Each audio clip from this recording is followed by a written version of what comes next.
I was standing in my driveway in Boulder, Colorado, watching the installation crew unload the solar panels from their truck when I noticed her marching across the street with that familiar look of self-righteous fury plastered across her face.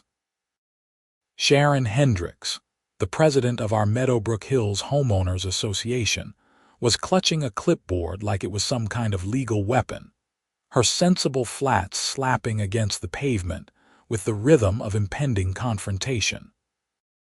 "Excuse me, sir," she called out, her voice dripping with false politeness that barely concealed the anger underneath. "I need you to stop this installation immediately." I turned to face her, already feeling my jaw tighten. This was the moment I had been preparing for since I submitted my installation plans 6 weeks ago. "Good morning, Sharon. The installation is proceeding exactly as planned." "That's the problem," she said, thrusting a packet of papers toward me. Her perfectly manicured nails were painted a shade of red that reminded me of warning signs. "You never received approval from the HOA Architectural Review Committee." Section 12, Paragraph 4 of our covenant clearly states that any exterior modifications require written approval before commencement of work. I took a deep breath, reminding myself to stay calm. My name is Isaac Vance, and I had spent the last 3 months doing my homework on this exact situation. I was a software engineer by trade, which meant I knew how to research thoroughly and document everything. When I bought this house 2 years ago, I knew eventually I would want to install solar panels. Colorado had some of the best solar potential in the country, and with energy costs rising every year, it made both environmental and financial sense. Actually, Sharon, I did submit my plans to the committee. I have the certified mail receipt showing it was received on March 15th. I never received a response within the 45-day period specified in the covenant, which according to your own rules means the application is automatically approved. Her face flushed a deeper shade of pink. "That's not how it works. The committee has the right to request additional information, which extends the review period." "Did the committee send me a written request for additional information?" I asked. Already knowing the answer, she hesitated, her eyes darting away for just a second. "We discussed it at our meeting." Minutes were posted on the HOA website. Meeting minutes aren't the same as a formal written request sent to the homeowner, I replied.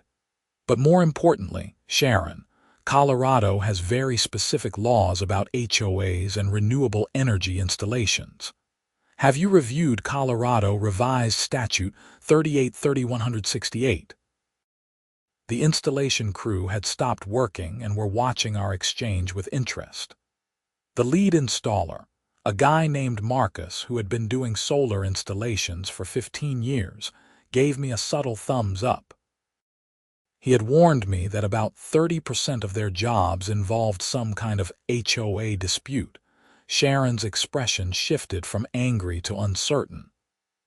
"I don't know what statute you're talking about, but our covenant is a legally binding contract that you agreed to when you purchased this property."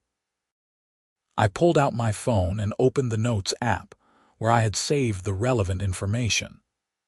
Colorado Revised Statute 38-3168 specifically prohibits HOAs from preventing the installation of solar energy devices. The law states, and I quote, "No covenant shall limit the owner of any lot from installing solar collectors or solar panels on the dwelling on such lot." The statute was enacted in 2007 and has been upheld in multiple court cases since then. "That can't be right," Sharon sputtered. "We have the right to maintain aesthetic standards in this community. That's the whole point of having covenants. The statute does allow for reasonable restrictions on the placement of solar devices," I continued, trying to keep my tone educational rather than confrontational. but those restrictions can't significantly increase the cost or significantly decrease the efficiency of the system. My panels are going on my south-facing roof, which is the optimal placement. They're not visible from the street because of the way my house is positioned on the lot. I specifically designed the layout to be as unobtrusive as possible. Sharon was gripping her clipboard so tightly her knuckles had turned white. I'm going to have to consult with our HOA attorney about this. In the meantime, you need to stop work. No, Sharon, I don't. The work continues. You're welcome to consult with your attorney, but I'm confident they'll tell you the exact same thing I just did. State law preempts HOA covenants when it comes to renewable energy installations. She stood there for another moment, clearly trying to think of something else to say that would give her authority in this situation. When nothing came to her, she turned on her heel and marched back toward her house across the street.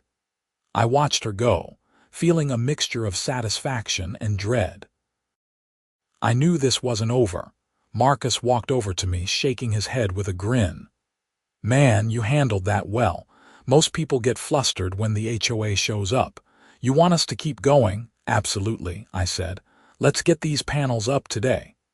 The rest of the installation went smoothly. Marcus and his 3-person crew were incredibly professional. They had the mounting system secured to my roof by early afternoon, and by 4 o'clock, all 24 panels were in place. The inverter installation and electrical connection would happen the next day, pending inspection by the city. I was inside reviewing the preliminary paperwork when my doorbell rang. Through the window, I could see it wasn't Sharon this time, but a man I recognized as Gerald Carmichael, the HOA vice president. Gerald was in his early 60s, retired from some corporate management position, and had a reputation for being slightly more reasonable than Sharon, though that wasn't saying much. "Isaac, you got a minute?" he asked when I opened the door. His tone was friendly, which immediately put me on guard. "Sure, Gerald.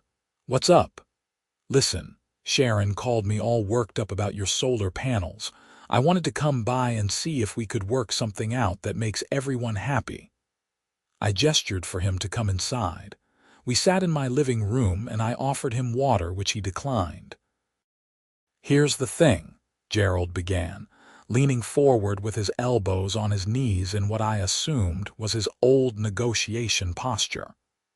"The HOA has certain standards we need to maintain. Property values, you know. People bought homes here with certain expectations about what the neighborhood would look like."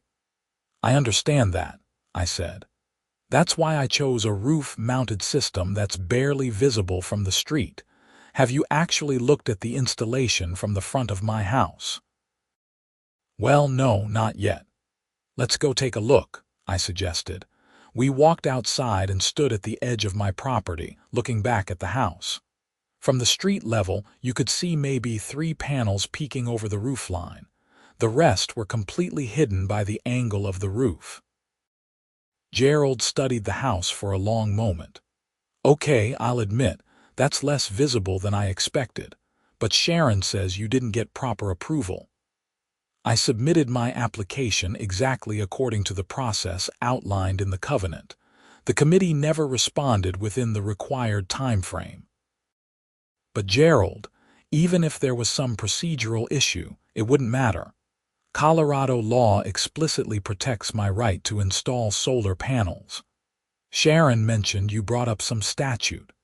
"Colorado Revised Statute 38-3168, I repeated. "It's been law for almost 20 years. HOAs in Colorado cannot prohibit solar installations. You can verify this with your attorney, but I'm trying to save everyone time and legal fees by explaining it now." Gerald rubbed his chin, looking troubled. "Sharon's not going to like this. She's already talking about filing for an injunction or something." "That would be a waste of the HOA's money," I said bluntly. Your attorney will tell you that you have no legal standing.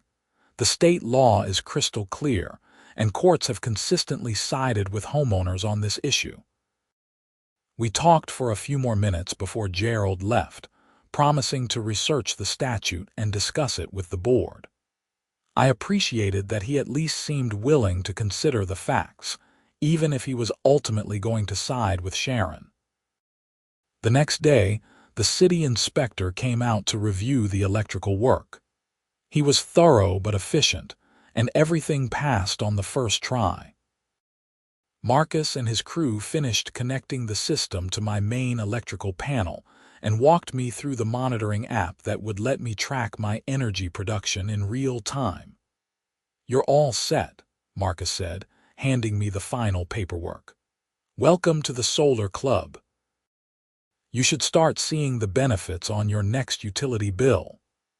I was excited watching the app show my panels generating electricity from the afternoon sun.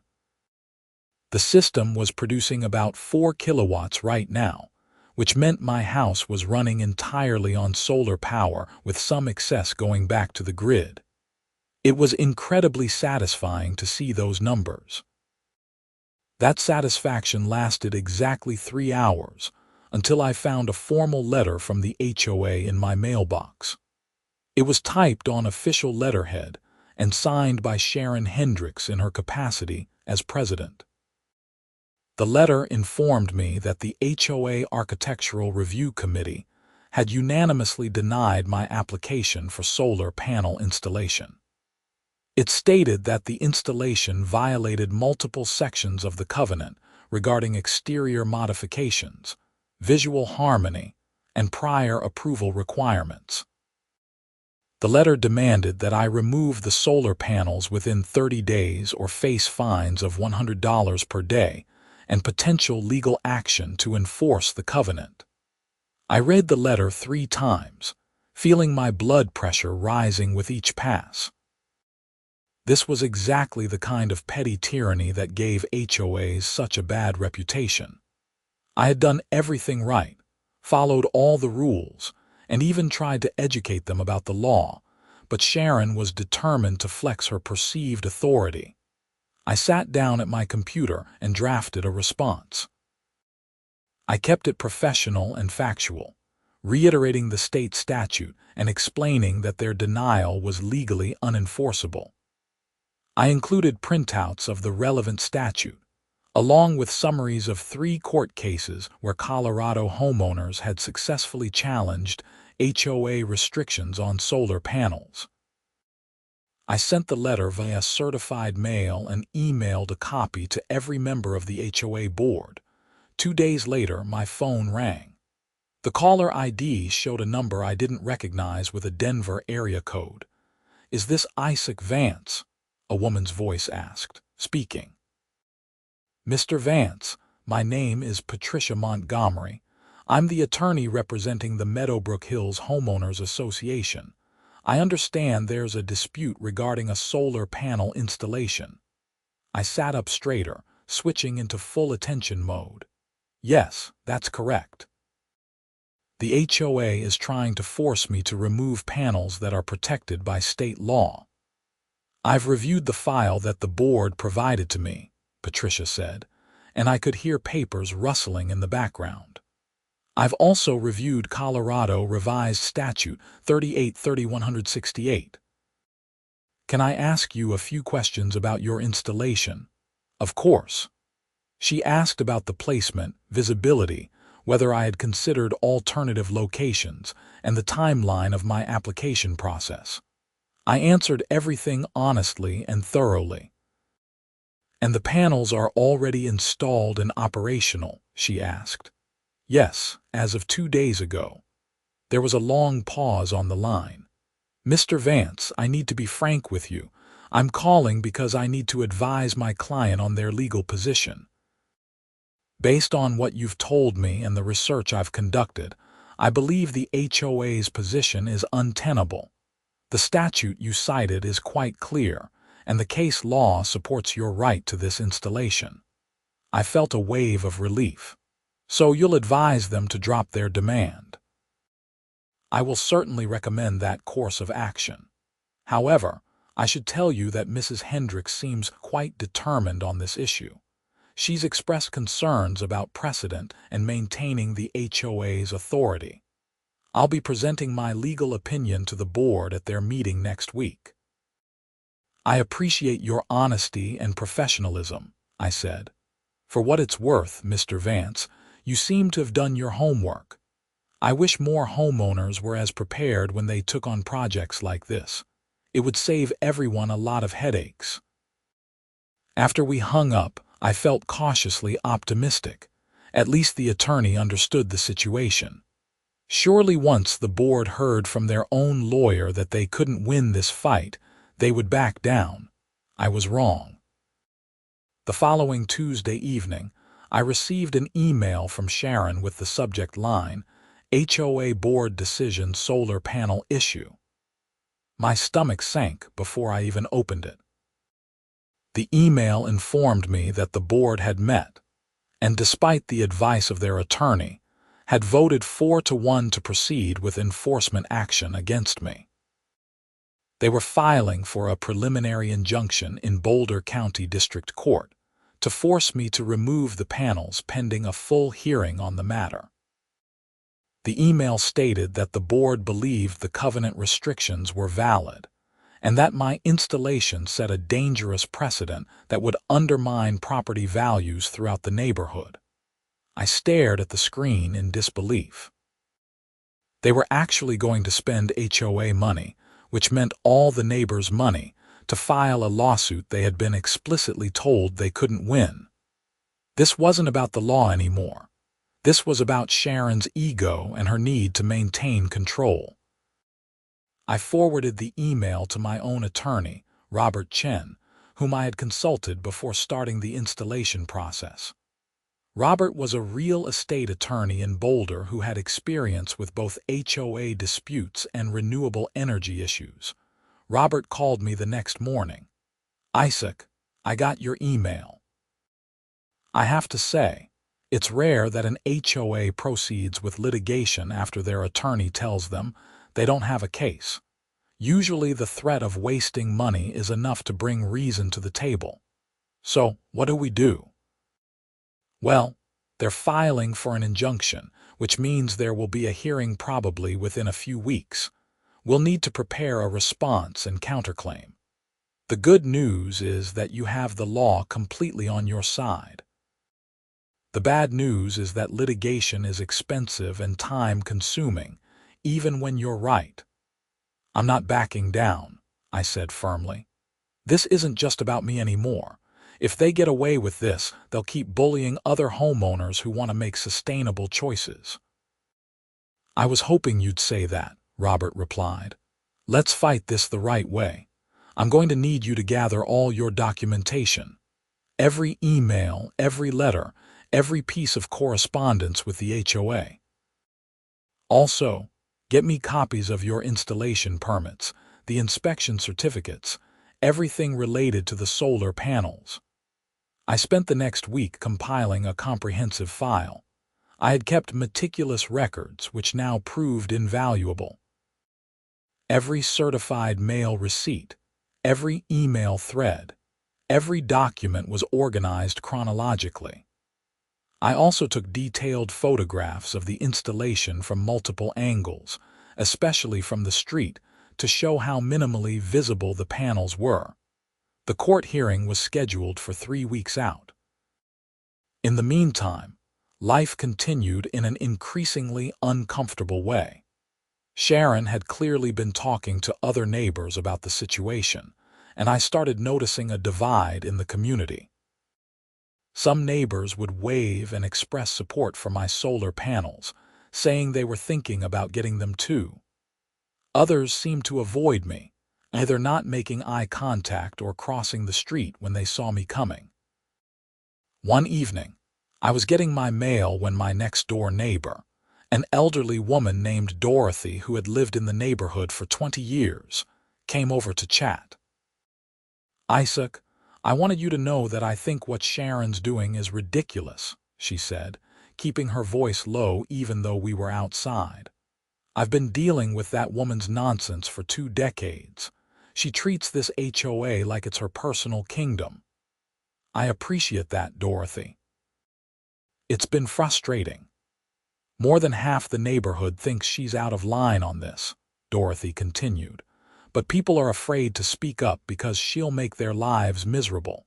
She sent violation notices to 3 different families last year over the most minor things. Paint colors that were maybe 1 shade off from approved.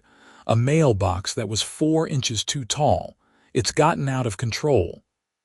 Why doesn't someone run against her for president? I asked. Dorothy shook her head. People have tried.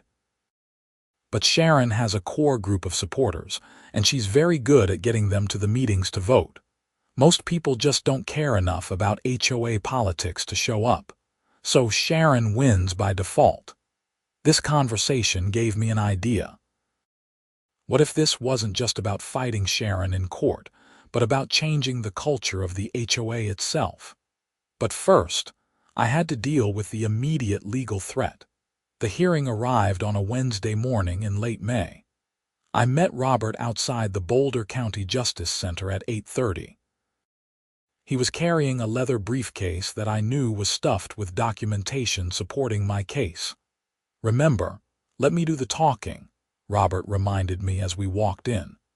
"If the judge asks you a direct question, answer it honestly and concisely.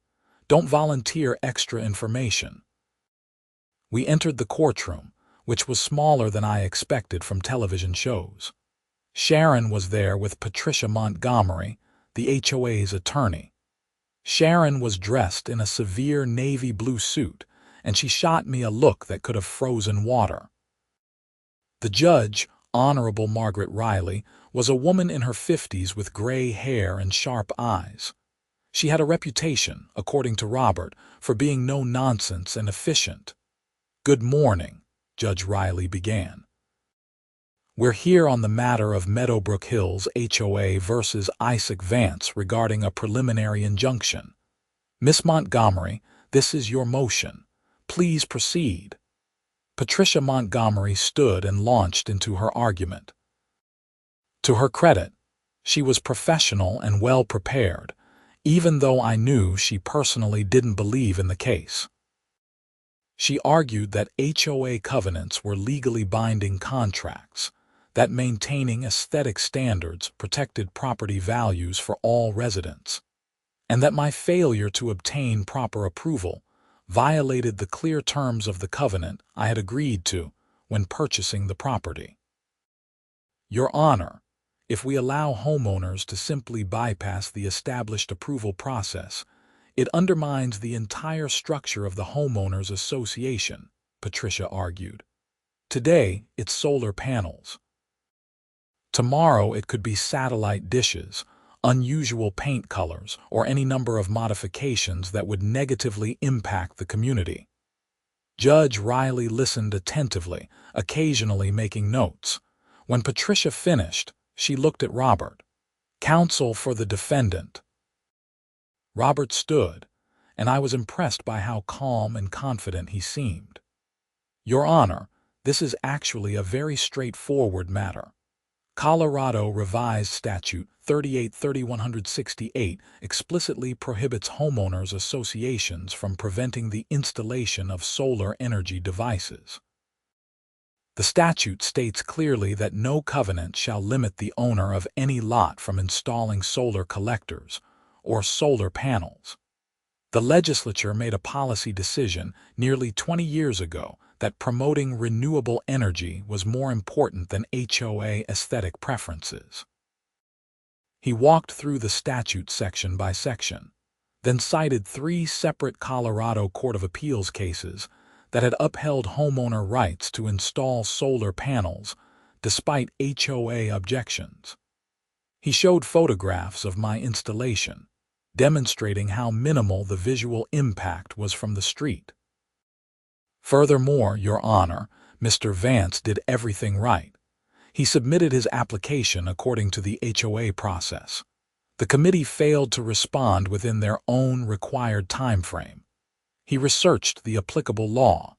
He chose the most efficient and least visible location for his panels. The HOA has no legal basis for this injunction, and they are wasting both their resources and the court's time pursuing it. Judge Riley held up her hand. Miss Montgomery, I'm familiar with the statute in question. Does the HOA dispute that this law exists? Patricia stood again. No, Your Honor. However, we believe the statute allows for reasonable restrictions on placement and appearance. The covenant requirements for prior approval are such reasonable restrictions. Has the HOA offered Mr. Vance any alternative placement that would be more acceptable to them? The judge asked. We haven't had that discussion yet, Your Honor. Judge Riley's expression suggested she wasn't impressed with that answer. Mr. Chen, has your client been open to discussing alternative placements?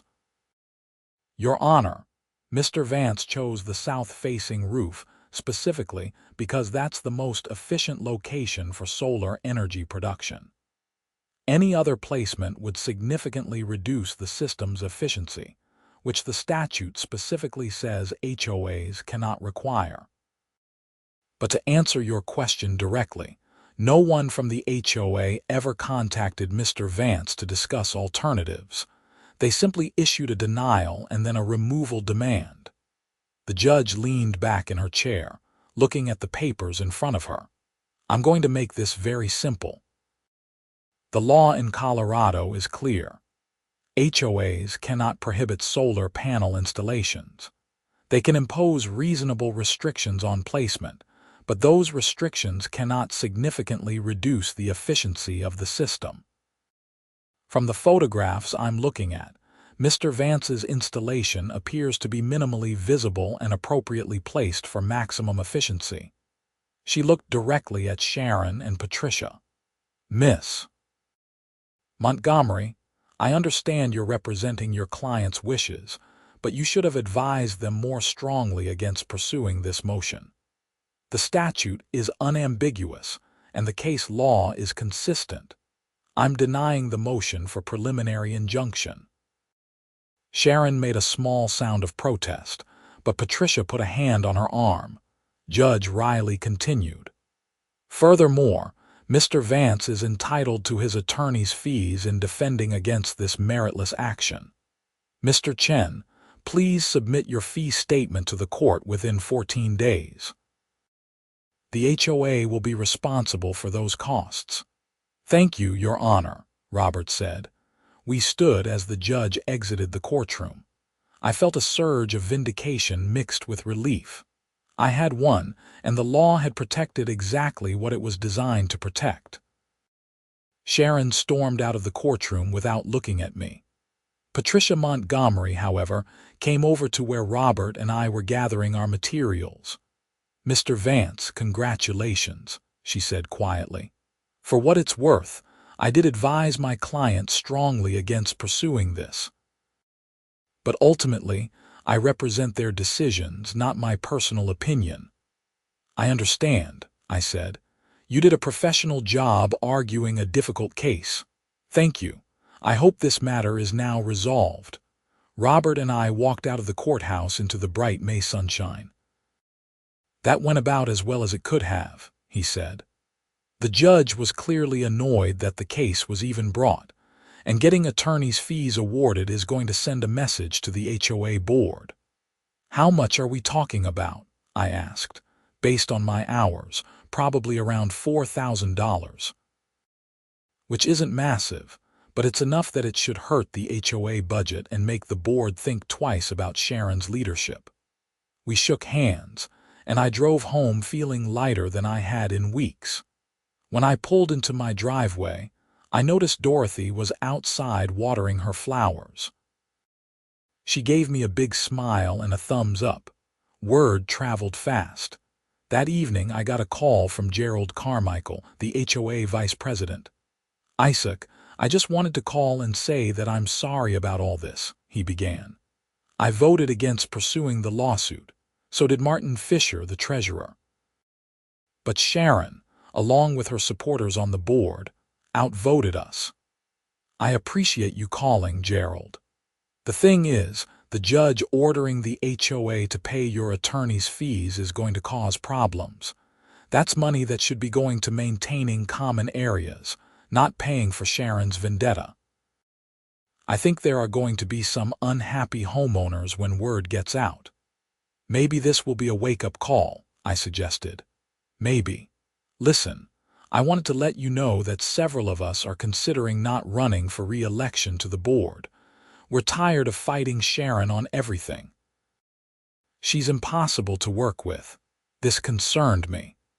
Gerald, if the reasonable people leave the board, it'll just be Sharon and her supporters making all the decisions. That won't help anyone. I know, but I'm just worn out. I retired to enjoy life, not to spend my evenings arguing about solar panels and mailbox heights. After we hung up, I sat thinking about Dorothy's comments and now Gerald's. The HOA had become dysfunctional because one person had too much power and not enough people were engaged in holding her accountable. Maybe it was time for that to change. I spent the next evening drafting a letter to all Meadowbrook Hills residents. I explained what had happened with my solar panel installation, the lawsuit, and the judge's decision. I laid out the facts clearly and objectively, including copies of the relevant state statute. I also mentioned that the HOA would now be paying my attorney's fees out of the common fund, which meant everyone's dues were going to legal fees for a case the HOA's own attorney had advised against. I ended the letter with a call to action. The annual HOA meeting was coming up in 3 months, in August. That's when board elections happened. I encouraged residents to attend, to ask questions, and to consider running for the board themselves. I printed 200 copies and spent a Saturday morning walking around the neighborhood, putting them in mailboxes. It was a lot of walking, but I wanted to make sure everyone got the information directly, not filtered through Sharon's version of events. The response was immediate and intense. By that afternoon, my email inbox was flooded with messages from neighbors. Most were supportive, thanking me for standing up to Sharon and for informing the community about what was happening with their dues money.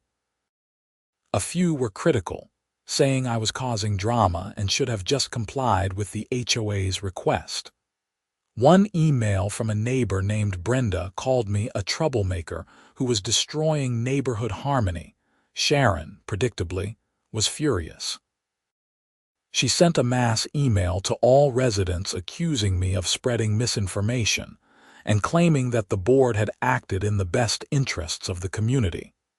She insisted the lawsuit was about maintaining standards and protecting property values, but the tide had turned. People started asking questions.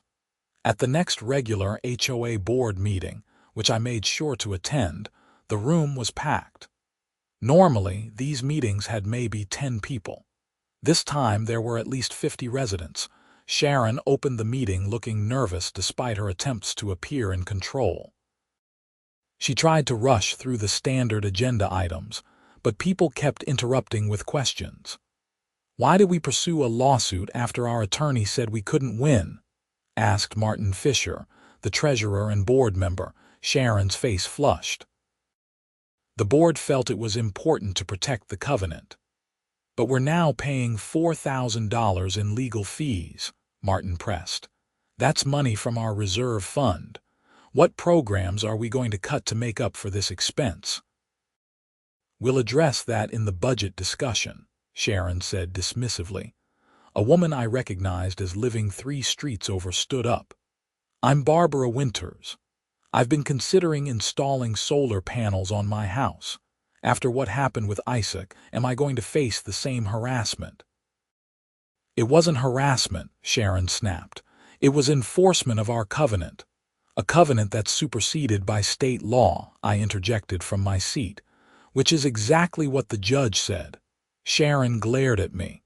"You're out of order, Mr. Vance." "No, he's not," said Gerald Carmichael. This is the comment period and residents are allowed to speak. Sharon, you need to accept that we lost this case because we were wrong. Colorado law protects renewable energy installations. We can't stop residents from putting up solar panels. The meeting devolved into heated discussion. Multiple residents expressed interest in solar panels. Others wanted to know what other legal fees the HOA had incurred under Sharon's leadership. Martin Fisher revealed that in the past 3 years, the HOA had spent over $15,000 on attorney fees, mostly for enforcement actions that went nowhere. By the time the meeting ended 2 hours later, Sharon had barely maintained control of the proceedings. As people filed out, several neighbors came up to me to express support and to ask questions about my solar installation. 3 people asked for Marcus's contact information because they wanted to get quotes for their own systems. Dorothy approached me with a mischievous smile. "Isaac, you've stirred up quite the hornet's nest. I haven't seen people this engaged in the HOA in 20 years. I'm just tired of bullying and overreach," I said. "HOAs are supposed to serve homeowners, not rule over them." "Would you consider running for the board?" Dorothy asked.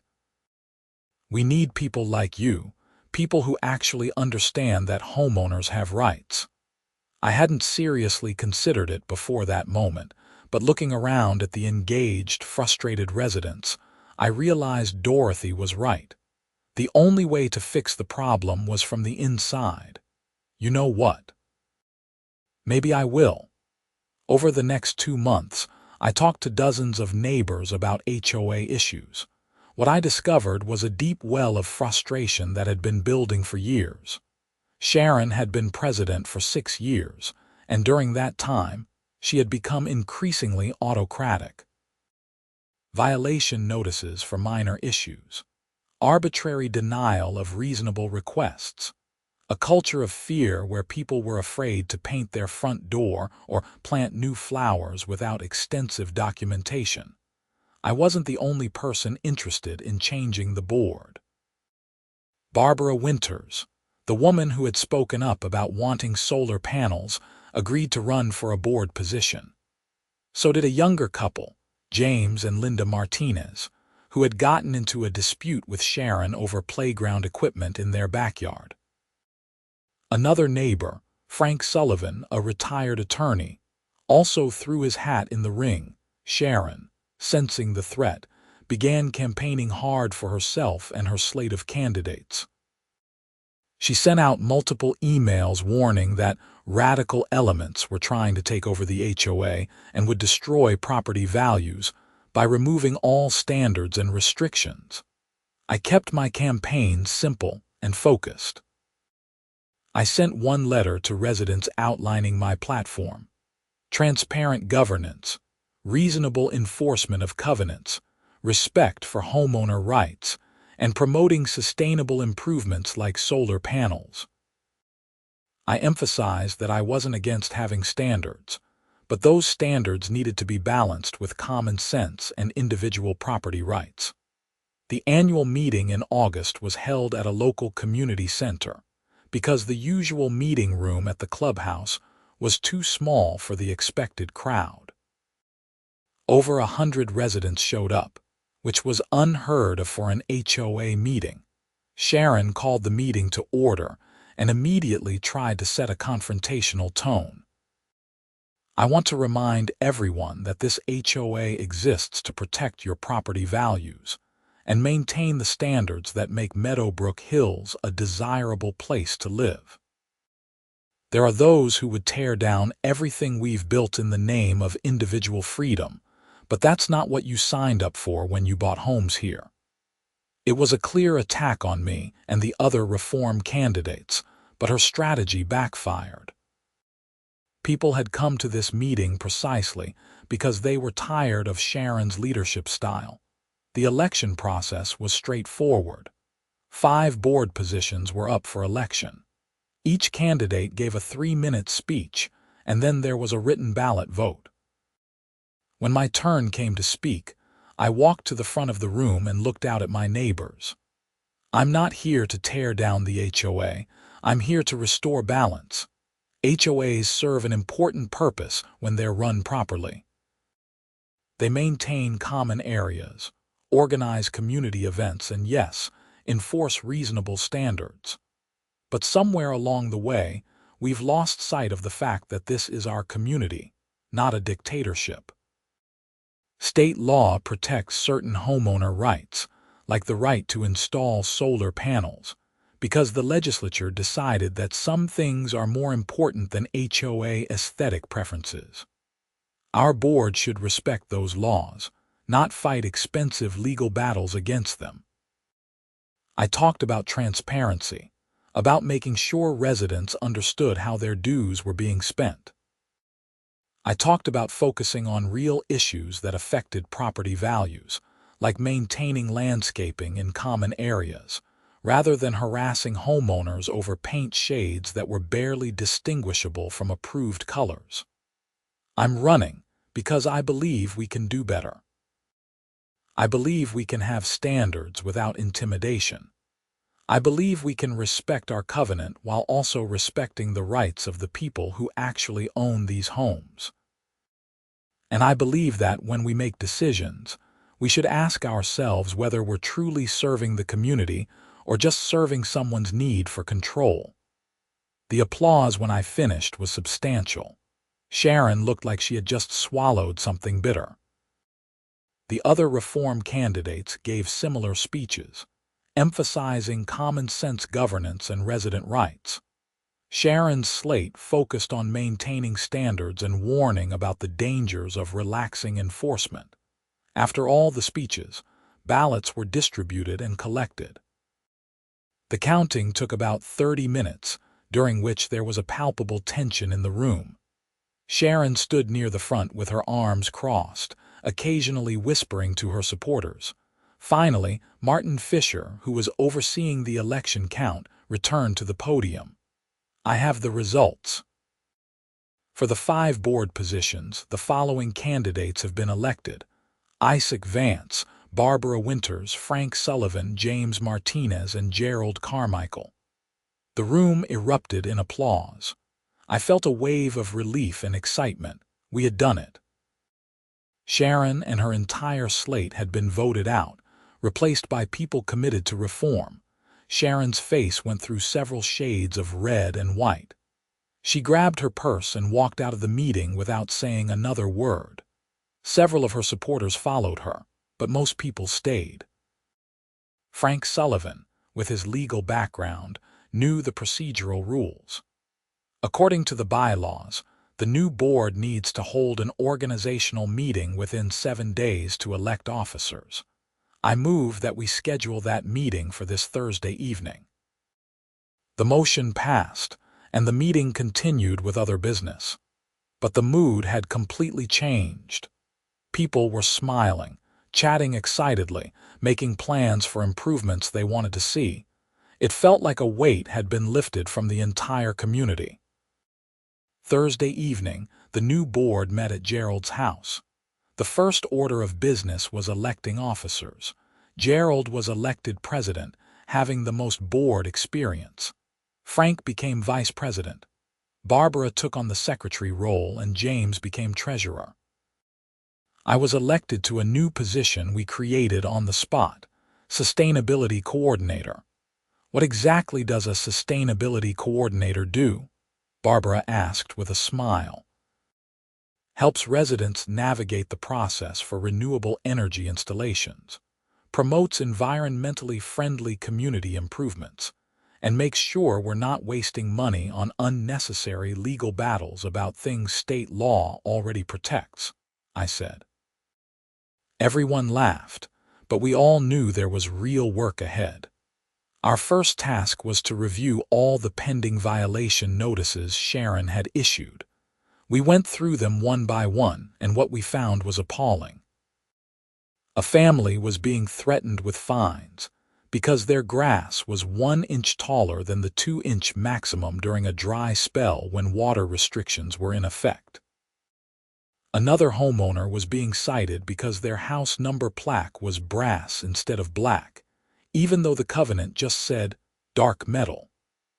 A retired veteran was facing fines because he had planted wildflowers in his front yard to support pollinators, and Sharon deemed them unruly. We dismissed most of the violations on the spot, keeping only those that were legitimate issues, like a homeowner who had abandoned a construction project, leaving materials in their front yard for months. Over the next few weeks, we worked on creating new guidelines that balanced community standards with common sense. We updated the architectural review process to include clear timelines and automatic approval if the committee didn't respond. We created a list of pre-approved modifications that didn't require committee review at all, including solar panels meeting certain criteria. We also commissioned an energy audit of the common areas and discovered that by switching to LED lighting and installing solar panels on the clubhouse roof, we could save the HOA thousands of dollars annually in electricity costs. The proposal passed unanimously at the next board meeting. Meanwhile, my own solar panels were performing beautifully.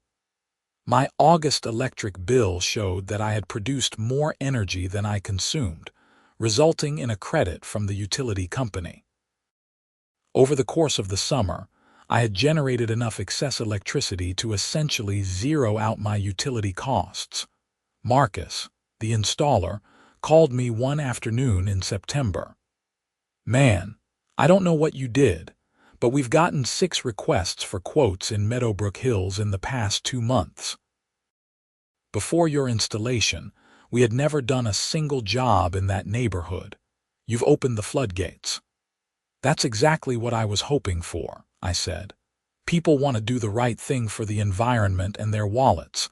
They just needed to know they wouldn't be harassed for it."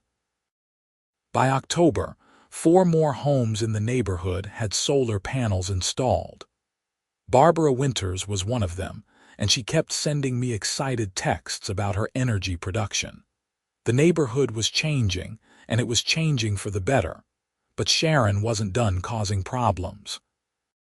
In early November, I received a letter from an attorney I didn't recognize. The letter claimed that I had defamed Sharon in my letter to residents back in May. It demanded a retraction and a public apology, plus $10,000 in damages. I immediately forwarded the letter to Robert Chen, my attorney.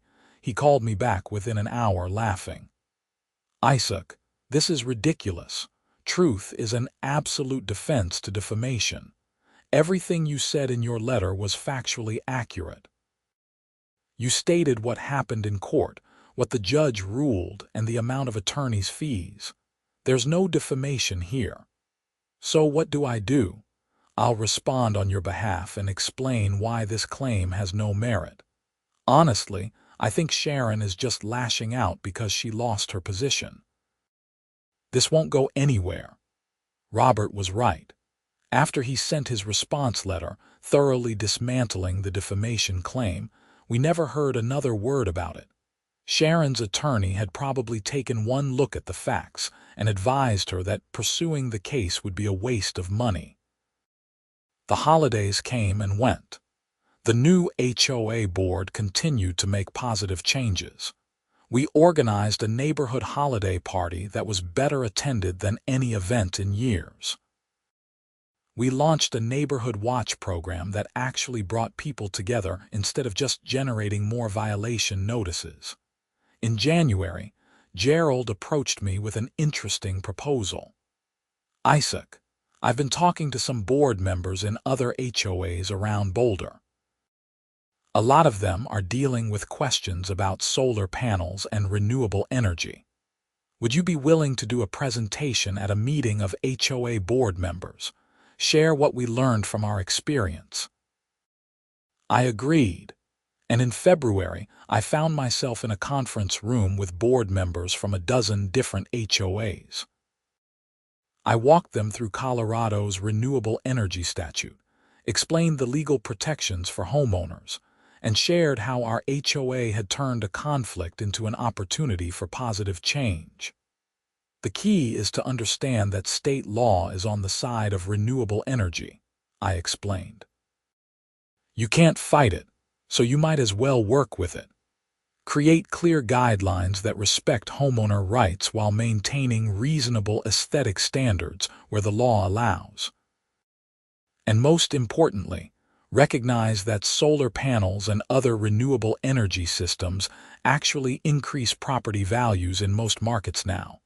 They're not a negative anymore. The response was overwhelmingly positive. Several board members thanked me afterward and said they would be updating their own HOA policies to avoid the mistakes Sharon had made. One evening in March, almost exactly a year after I had first started the process of installing my solar panels, I was sitting on my back porch when Dorothy came over with a plate of cookies. "I wanted to thank you," she said, settling into the chair next to me. "For what?" "For standing up. For not backing down. For changing this place. I've lived here for 20 years, and the last few months have been the best it's ever been. People are friendly again. They're not scared of getting violation notices for ridiculous things. They're investing in their homes because they know they won't be punished for it." "It wasn't just me," I said. "It was everyone who was tired of the way things were and decided to do something about it." "Maybe, but you started it. You stood up to Sharon when a lot of people would have just given up and removed the panels to avoid the hassle. You educated people about their rights. You ran for the board when it would have been easier to just disengage. That matters." We sat in comfortable silence for a moment, watching the sunset paint the sky in shades of orange and pink. "You know what the best part is?" Dorothy said. 7 homes in this neighborhood now have solar panels. 7. And 3 more are scheduled for installation this spring. You didn't just win your own battle, you opened the door for everyone else. She was right. The neighborhood had changed in fundamental ways. The solar panels were the visible symbol, but the real change was deeper. People felt empowered. They understood their rights. They were engaged in their community governance instead of afraid of it. The following week, I got an email from the Colorado Solar Energy Industries Association. They had heard about what happened in Meadowbrook Hills and wanted to feature our story in their newsletter as an example of how to handle HOA disputes. They also asked if I would be willing to serve on a committee working with state legislators to strengthen homeowner protections for renewable energy installations. I agreed to both requests. If my experience could help other homeowners avoid the stress and expense I had gone through, it was worth the time investment. In April, the state legislature passed a new law, House Bill 24-1337, which further clarified and strengthened homeowner rights regarding renewable energy. The bill explicitly stated that HOAs could not require pre-approval for solar installations that met certain standard criteria.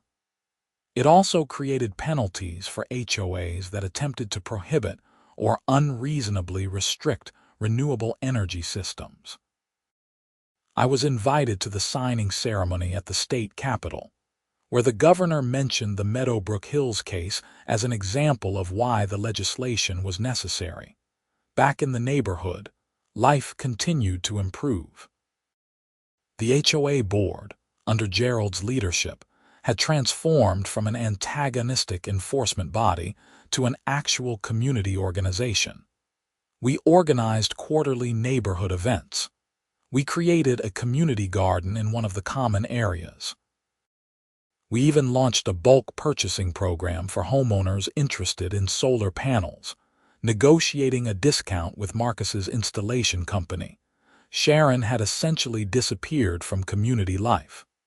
I saw her occasionally at the grocery store or driving past, but she never made eye contact.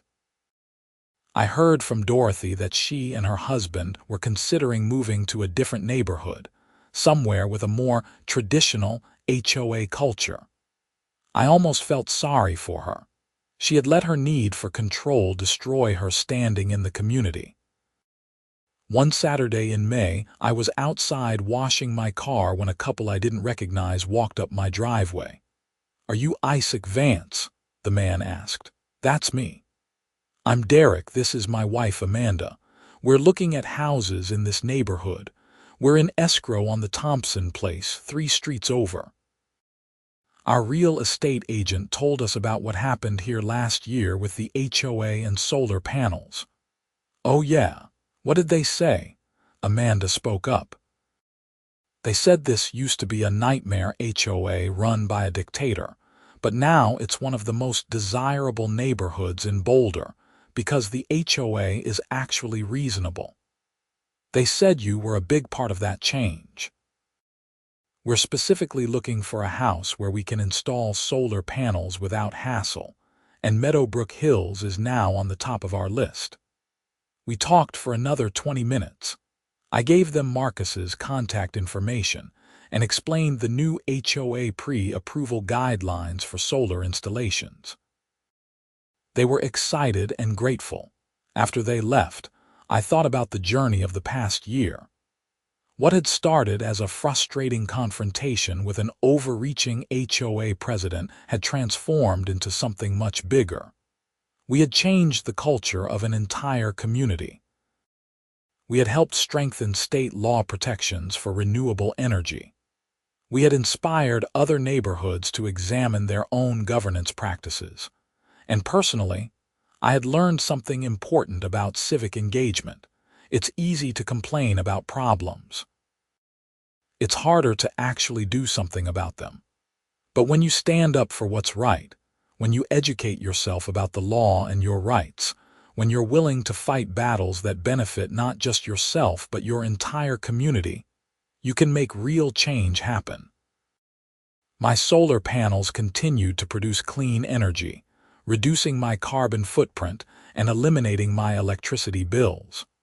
But more importantly, they had become a symbol that homeowners have rights, a symbol that sustainable choices should be encouraged, not punished.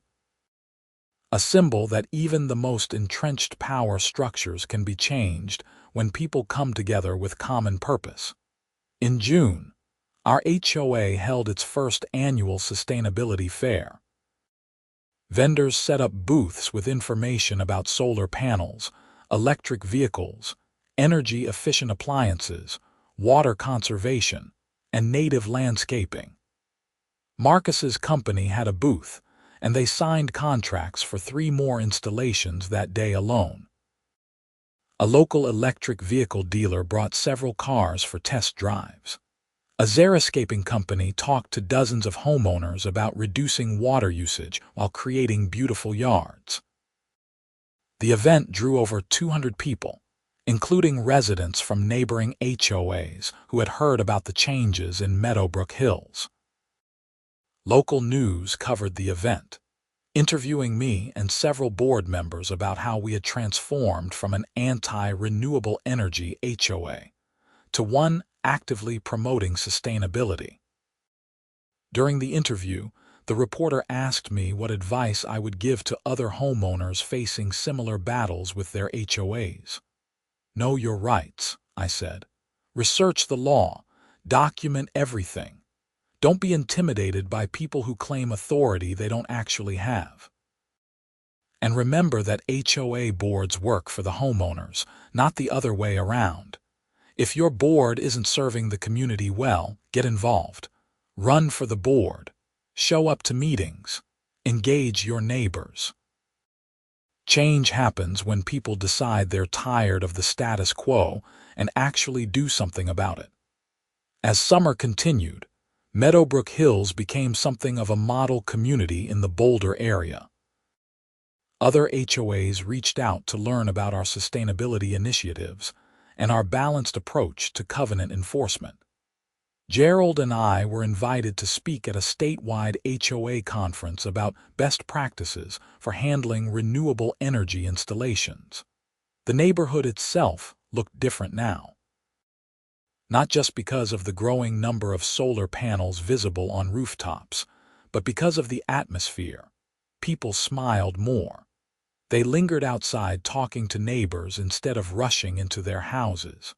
They weren't afraid to make improvements to their homes or try new landscaping ideas. The community garden was thriving, with families growing vegetables together and sharing the harvest.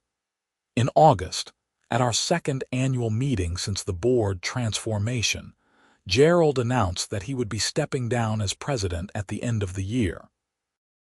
He was planning to spend more time traveling with his wife, and while he would remain on the board, he wanted someone else to take the leadership role. After the meeting, several board members approached me about running for president. I was hesitant at first. Being on the board was one thing, but being president was a much bigger time commitment. "You should do it," Barbara said. "You've been the driving force behind most of our positive changes. You understand both the legal side and the community side. And people trust you because they've seen you fight for what's right." I talked it over with some close friends and family. My parents, who lived in Denver, had been following the whole saga and encouraged me to take on the role. "You've already proven you can make a difference," my dad said. "Why stop now?" In September, I agreed to run for HOA president. There was one other candidate, a longtime resident named Patricia, who had good intentions, but was more focused on traditional HOA activities like social events rather than governance reform. The election wasn't contentious. Patricia and I both presented our visions for the community, and when the votes were counted, I had won with 70% support. My first act as president was to propose a complete revision of our covenant and bylaws. The existing documents were outdated, overly restrictive, and in some cases conflicted with current state law. We formed a committee of homeowners with various expertise, including Frank Sullivan, our board member with legal experience, and spent 3 months drafting updated documents.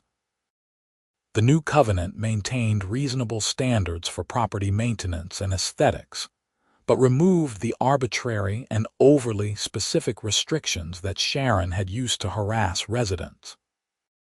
We explicitly incorporated state law protections for renewable energy, satellite dishes, and other legally protected installations. We created clear, objective standards for what required architectural review and what didn't. And we established firm timelines for committee responses, with automatic approval if deadlines weren't met. The revised covenant and bylaws were presented to the community in December at a special meeting. After some discussion and minor amendments, they passed with 90% approval. It was a new foundation for how our community would be governed going forward. By early 2027, Meadowbrook Hills had become something remarkable. 15 homes now had solar panels, with more installations planned. Our community garden had expanded. We had installed electric vehicle charging stations at the clubhouse. Our common area landscaping had been converted to native plants that required minimal water and maintenance. Property values in the neighborhood had increased faster than surrounding areas, according to a local real estate market analysis. But the real transformation was in the sense of community. The annual neighborhood party in December drew nearly 300 people. The community garden had a waiting list. Homeowners took pride in their properties because they felt ownership and autonomy, not fear of violation notices. One evening in February, almost exactly 2 years after I had first stood in my driveway watching Sharon march toward me with her clipboard, I was putting out my trash when I saw her. She and her husband were loading boxes into a moving truck. They were finally leaving the neighborhood. I hesitated for a moment, then walked across the street. "Sharon, are you moving?" She looked at me with an expression I couldn't quite read. "Yes, we're moving to a community with proper standards." "I hope you'll be happy there," I said, and I meant it. Despite everything, I didn't wish her ill. She studied my face for a moment, as if trying to determine if I was being sincere or sarcastic. "You destroyed everything I built here." "No," I said gently. "I just helped people remember that this is their community, not yours. HOAs exist to serve homeowners, not control them." "I'm sorry you couldn't see that." She turned away without another word and went back to loading boxes. Her husband gave me an apologetic shrug as if to say he understood even if she didn't. Walking back to my house, I felt a sense of closure. The journey that had begun with a simple decision to install solar panels had transformed my life, my community, and had even contributed to stronger statewide protections for renewable energy. It hadn't been easy. There had been stress, legal fees, confrontations, and countless hours of work. But it had been worth it. I looked up at my roof, where the solar panels gleamed in the late afternoon sun. They were producing clean energy, saving me money and reducing my environmental impact. But more than that, they were a reminder that standing up for what's right matters. That knowing your rights and defending them makes a difference. That individual action can spark community change. The next morning, I received an email from a homeowner in a Denver suburb facing a similar battle with their HOA over solar panels. They had heard about my case and wanted advice. I spent an hour on the phone with them, walking through the legal protections, sharing the strategy that had worked for me, and encouraging them to stand firm. As I hung up, I realized this had become a part of my purpose. I would continue serving on the HOA board, promoting sustainable practices, and helping other homeowners navigate these challenges. The battle I had fought wasn't just for my own solar panels. It was for every homeowner's right to make sustainable choices without unreasonable interference. Looking back over the 2 years since that confrontation in my driveway, I could see clearly how things had unfolded. A simple decision to install solar panels had led to understanding state law protections. Understanding the law had led to standing up to the HOA. Standing up to the HOA had led to educating the community. Educating the community had led to board elections and governance reform. Governance reform had led to a complete cultural transformation in how our neighborhood operated, and through it all, the law had been clear. Colorado Revised Statute 38-3168 protected my right to install solar panels, and no HOA covenant could override that protection. The courts had upheld that principle. The legislature had strengthened it further. And now, communities across Colorado were benefiting from clearer understanding of homeowner rights. My story had started with one homeowner, one HOA president on a power trip, and one set of solar panels. But it had grown into something much larger. It had become about the balance between community standards and individual rights, about the importance of sustainable energy policies, about the power of engaged citizens to change dysfunctional systems, about standing up to bullies and unreasonable authority. As I sat on my porch that evening watching the sun set over the mountains, I felt grateful for every step of the journey. The stress had been worth it. The time had been well spent. The fight had been necessary. Because now, when I looked around my neighborhood, I saw a community that worked. Not because everyone did exactly the same thing, but because everyone felt respected and empowered. Standards existed, but so did flexibility and common sense. Rules were enforced, but not as weapons of intimidation. And on rooftops throughout Meadowbrook Hills, solar panels converted sunlight into clean energy, a visible testament to what happens when homeowners know their rights and aren't afraid to defend them. The renewable energy revolution was happening, one neighborhood at a time, and no HOA could stop it because the law, wisely and clearly, said they couldn't. That was the real victory. Not just that I kept my solar panels, but that the system worked the way it was supposed to. The legislature had made a policy choice to promote renewable energy. The courts had enforced that choice, and communities were better for it. Property values were up, utility costs were down, and Colorado was one step closer to its clean energy goals. Sometimes justice takes time. Sometimes it requires effort and education and perseverance. But when you're standing on solid legal ground, when you're fighting for something that benefits not just yourself but society as a whole, and when you're willing to see it through despite opposition and intimidation, you can win. And that victory can ripple out in ways you never imagined, changing not just your own situation but creating positive change that touches hundreds of lives. My solar panels would continue producing clean energy for decades to come. But the real legacy wasn't the panels themselves. It was the precedent set, the community transformed, the laws strengthened, and the knowledge that ordinary people can make extraordinary change when they stand up for what's right.